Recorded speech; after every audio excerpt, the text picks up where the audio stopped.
प्रदेश के मंदसौर जिले के चर्चित भाजपा नेता मनोहर लाल धाकड़ का नाम अचानक सोशल मीडिया पर सनसनी बन गया जब 13 मई को उनका एक आपत्तिजनक वीडियो वायरल हो गया। यह वीडियो दिल्ली मुंबई एक्सप्रेसवे पर लगे एक सीसीटीवी कैमरे में रिकॉर्ड हुआ, जिसमें मनोहर लाल धाकड़ एक महिला के साथ कार के भीतर अश्लील गतिविधियों में लिप्त नजर आए। नमस्कार, मैं हूं रवीक्षा शर्मा और आप देख रहे हैं the inside story India news की खास पेशकश। हाईवे जैसी सार्वजनिक और संवेदनशील जगह पर इस प्रकार का व्यवहार न केवल सामाजिक मर्यादा के खिलाफ था, बल्कि ये कानूनन दंडनीय अपराध की श्रेणी में आता है। घटना के प्रकाश में आने के बाद पूरे जिले में आक्रोश फैल गया और लोग सड़कों पर चर्चा करने लगे कि क्या जनप्रतिनिधियों की नैतिकता का कोई मोल नहीं बचा। नेताओं से जनता अपेक्षा करती है कि वे चरित्रवान, मर्यादित और समाज के लिए आदर्श बने, लेकिन इस घटना ने उन उम्मीदों को तार-तार कर दिया। सीसीटीवी फुटेज की पुष्टि होते ही पुलिस हरकत में आई और मनोहर लाल धाकड़ को गिरफ्तार किया गया, लेकिन गिरफ्तारी केवल दिखावे से अधिक कुछ नहीं साबित हुई। महज 24 घंटे के भीतर ही गरोठ न्यायालय ने उन्हें जमानत दे दी, जिससे जनता में ये संदेश गया कि पैसे और पद के बल पर कोई भी सजा से बच सकता है।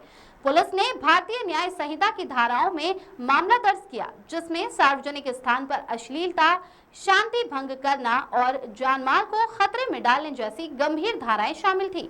सोशल मीडिया पर हजारों मीम्स और पोस्ट बनने लगे, जिनमें इस घटना की तुलना किसी बी ग्रेड फिल्म के स्क्रिप्ट से की गई। गांव वालों ने सार्वजनिक रूप से अपनी नाराजगी जताई और कहा कि हमें शर्म आ रही है कि ये व्यक्ति हमारे गांव का प्रतिनिधित्व करता है। बुजुर्ग ने सिर झुका लिए और युवाओं ने गुस्से में कहा कि ऐसे लोग न राजनीति के लायक है न समाज के। देश में जब आम नागरिक किसी सार्वजनिक स्थान पर जरा सी गलती कर दे तो जुर्माना, चालान और कभी-कभी तो जेल तक हो जाती है, लेकिन जब कोई नेता उसी अपराध को अंजाम देता है तो उसे सम्माननीय मानते हुए अदालतें और उसका प्रशासन भी समझदारी दिखाते हैं। इस घटना ने राजनीति की उस काली सच्चाई को उजागर किया है जहां पद और प्रतिष्ठा कानून के ऊपर बैठ चुके हैं। गांधी, पटेल, अंबेडकर के देश में आज कुछ लोग कुर्सी की आड़ में अपनी हवस को संविधान से बड़ा मान बैठे हैं। समाज के लिए सबसे बड़ी चेतावनी है कि ऐसे नेता सिर्फ अपने निजी सुख सुविधा के लिए राजनीति में आते हैं, न कि जनसेवा के लिए। मनोरंजन चैनलों ने इस खबर को मसालेदार बना दिया, लेकिन गंभीर पत्रकारों ने इसे लोकतंत्र की मर्यादा का हनन बताया। एक तरफ जब आम लोग गरीबी, बेरोजगारी और महंगाई से जूझ रहे हैं, वहीं नेता एक्सप्रेस वे को प्रेम स्थली बनाते घूम रहे हैं। देश में अगर कानून समान होता तो इस नेता को भी उसी तरह शर्मिंदा किया जाता जैसे किसी आम नागरिक को किया जाता। इस मामले में महिला की भूमिका पर भी कई सवाल उठे, लेकिन केंद्र में सिर्फ एक ही मुद्दा रहा, नेता का सार्वजनिक नैतिक पतन। राजनीति अब सेवा नहीं रही, ये अब एक व्यवसाय बन चुकी है जहां चरित्र की कोई कीमत नहीं बची। धाकड़ नाम रखने वाले नेता ने अपनी छवि को खुद ढीला बना दिया और भाजपा जैसी राष्ट्रीय पार्टी को शर्मसार कर दिया। स्थानीय भाजपा इकाई ने कोई आधिकारिक प्रतिक्रिया नहीं दी, जिससे यह संदेह और गहराता गया कि क्या ये पार्टी के लिए सामान्य बात है। जनता को नजरअंदाज करने वाले ऐसे नेता जब चुनाव में वोट मांगते हैं तो वही जनता उन्हें माला पहनाती है। यही सबसे बड़ा दुर्भाग्य है। लोकतंत्र के मंदिर को अपवित्र करने वाले नेताओं को समाज से बहिष्कृत करने की जरूरत है। अगर आज इस घटना को हल्के में लिया गया तो कल कोई और नेता कोई और बड़ा दुस्साहस करेगा। प्रशासन की मूक भूमिका से ये स्पष्ट होता है कि सत्ता पक्ष के नेताओं पर कार्रवाई केवल औपचारिकता है। इस घटना ने यह भी साबित कर दिया कि कैमरे झूठ नहीं बोलते, लेकिन कानून अक्सर आंखें मूंद लेता है।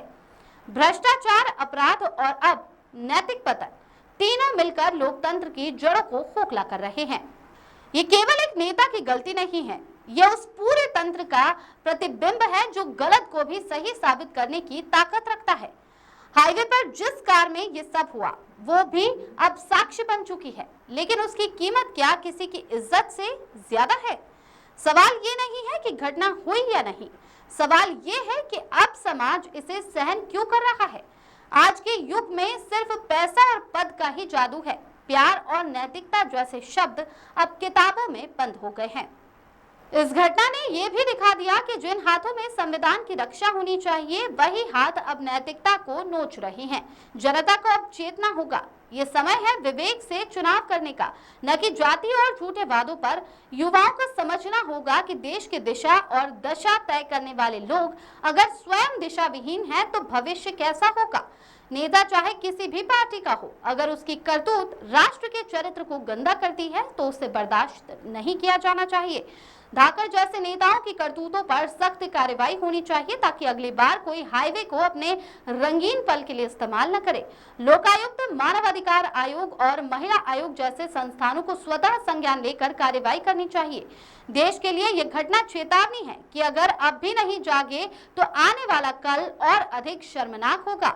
नेता चाहे कितनी भी भाषणबाजी करे, लेकिन अगर उसके कर्म समाज को शर्मिंदा करे तो वह नेता नहीं, एक कलंक है। इस रिपोर्ट का उद्देश्य किसी का चरित्र हनन नहीं, बल्कि सच का आईना दिखाना है ताकि देश और समाज बेहतर बन सके। जनता को अब सवाल पूछना होगा, क्या हम वाकई ऐसे लोगों को अपना प्रतिनिधि बनाना चाहते हैं? अगर जनता एकजुट होकर इस मामले को मुद्दा बनाए तो देश की राजनीति की दिशा भी बदलेगी और दशा भी। हमारे देश में नेता बनने की योग्यता अब पैसा और पार्टी टिकट रह गया है। चरित्र का मापदंड तो कब का खत्म हो चुका है। सीसीटीवी कैमरे ने तो अपनी ड्यूटी निभाई। अब देखना यह है कि जनता और न्याय व्यवस्था अपनी जिम्मेदारी निभाती है या नहीं। अब भी अगर हम चुप रहे तो कल कोई और धाकड़ किसी और हाईवे पर प्रेम लीला रचता नजर आएगा। जनता को यह समझना होगा कि सिर्फ सोशल मीडिया पर गुस्सा जाहिर करने से बदलाव नहीं आता, असली ताकत वोट में है। The inside story India news इस पूरे मामले की निगरानी करता रहेगा और जनता को हर कड़ी सच्चाई से अवगत कराता रहेगा।